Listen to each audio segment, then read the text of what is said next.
€91 un es neatceros, cik tie santīmi.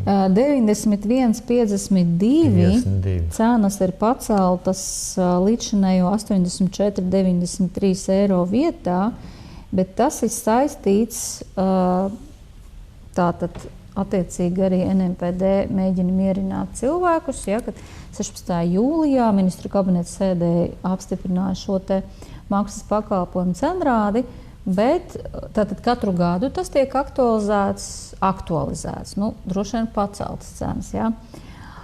Un šis cenrādis neatiecas uz dienesta pamatfunkciju neatliekamās medicīnas palīdzības sniegšanu iedzīvotājiem, jo tā ir bez maksas.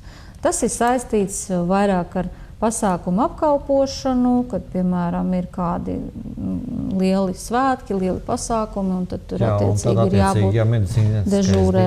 Viņam ir jābūt dežūrā. Es domāju, ka šeit varbūt skatītājiem nav tik daudz jāuztrauc, jo es arī dzirdēju, ka tie ir tie maksas pakalpojumi. Tas ir tas, ko mēs arī gribējām nomierināt cilvēkus, jo arī daži bija satraukušies, kas tagad būs pa maksu. Esiet mierīgi, un ja tiešām jums ir slikti, nevajag domāt par to, ka tagad tur būs. Nē, vienkārši, un pat ir bijuši tādi gadījumi, kad diezgan pasen, bet es zinu, ka ir bijuši gadījumi, kad atbrauc ātrā palīdzība, cilvēkam ir slikti, viņš izsauc viņam ātrā palīdzība atbrauc, un pēc tam grib piestādīt rēķinu, bet pārunu rezultātā, teiksim tā, jā, viņi no šīs domas atsakās. Jā, ir bijuši tādi gadījumi.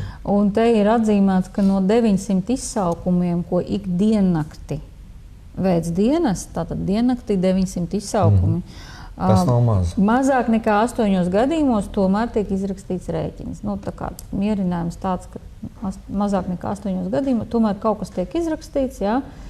Šoreiz tas būs 91,52, bet arī tiek skaidros, ka tad, kad cilvēks zvana neatliekamām dienestam, tad arī dispečers arī, principā, tomēr noskaidro, un uz vietas parasti saprot, ja tā ir tikai tur paaugstināta temperatūra, tad viņš arī pats atrunā un nesūta brigādi, jo skaidrs, ka jāatbrauks. Jo pārunu rezultātā, teiksim tā, jums, kad jūs zvanat, un sakat, ka tur ir slikti un tam līdzīgi, vai kas noticis, šis dispečers, viņš jau principā ir profesionāls ārsts, gan izvar tā var pateikt, un arī psihologs, un viņš tad saprot, kas ir noticis, varbūt pasaka priekšā, kas ir jāizdara. Es esmu pats ar to es arī sastapies.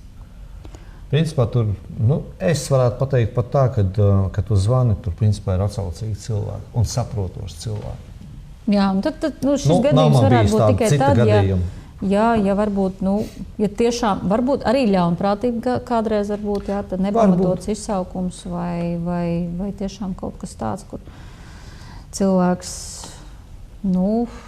nav sapratis arī tos mājienus un to dispečera aicinājumu.